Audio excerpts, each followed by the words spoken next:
I started skating in like 1985, and I skated up until around 1993, and then I quit for around 20 years, and I started up again at the age of 38.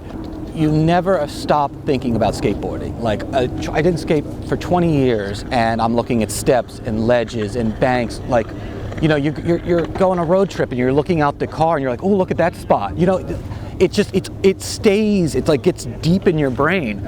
And then when you actually do it, when you have any kind of success, like you get a little trick on a curb, like something you've never done before, but just some little dumb thing on a curb, the euphoria is absolutely amazing. I don't know why I didn't skate for 20 years. Like, I'm like, what was I doing? You know, I hope I have like 10 more years left. Some of these guys are like, you know, in their 50s. So like, hopefully I can do it. As long as I don't really get hurt, I can do it for 10 more years or so. I'm turning up your volume when you speak. My heart can't stop it. I find a way to block it. I go la la la la la la la la la. This is Cold Man Jam number 11. So 11 years now. Get some leaves, tape. Got your important additional padding, your beer sleeve, hugger. So the Cold Man Jam is an outgrowth of the Old Man Jam, which is just old skateboarders rolling around. And the Cold Man Jam is a way that we could sneak in another jam before the end of the year, and it was cold, and it had that tie-in with old, and I thought I was being cute, and the Cold Man Jam was born. Good as new. So originally the idea became because we were a group of us who were over 25 were not allowed to enter in the Dew Tour, amateur Dew Tour contest.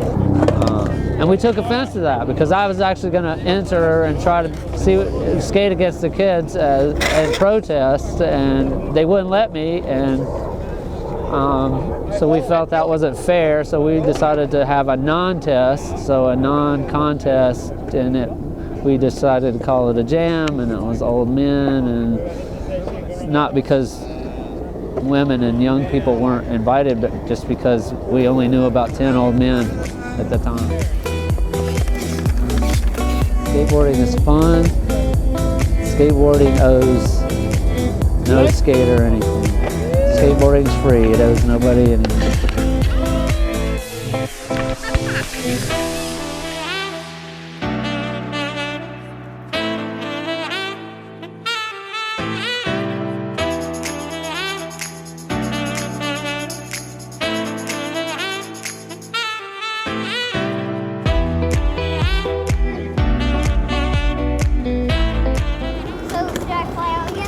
If you have a fly out and then think while you're in the air, I'm going to do a 180. You won't get high enough to fly out, but you might get a 50-50. Go for it.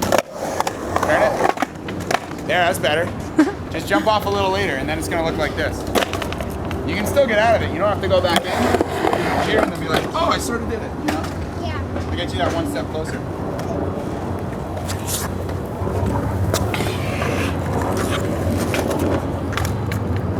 Like on the weekends, I'm always here, and sometimes after school. I really want to try to make the Olympics. My coach, Andrew. Well, he always says you have to be confident, and you have to, like, you can't freak yourself out. You always have to just do it. I'm turning up the volume when you speak. My heart can't stop it. I find a way to block it. I go la la la la la la la.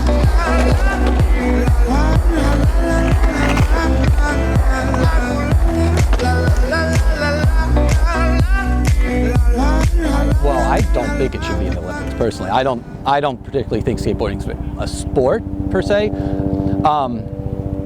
I always have compared it to dance. Like, there's people that dance competitively, but there's a very, very, very small segment of the population. It's going out and doing strange motions and trying to do them gracefully, you know, and it's just, it's play, it's fun, it's not,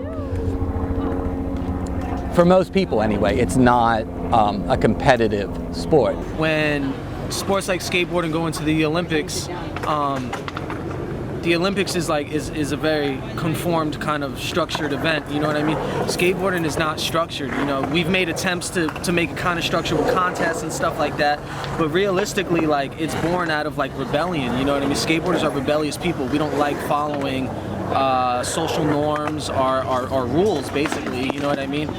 It's a culture, and it's really not a sport at all. And you know, like, I think the Olympics are kind of like I didn't watch the Olympics this year.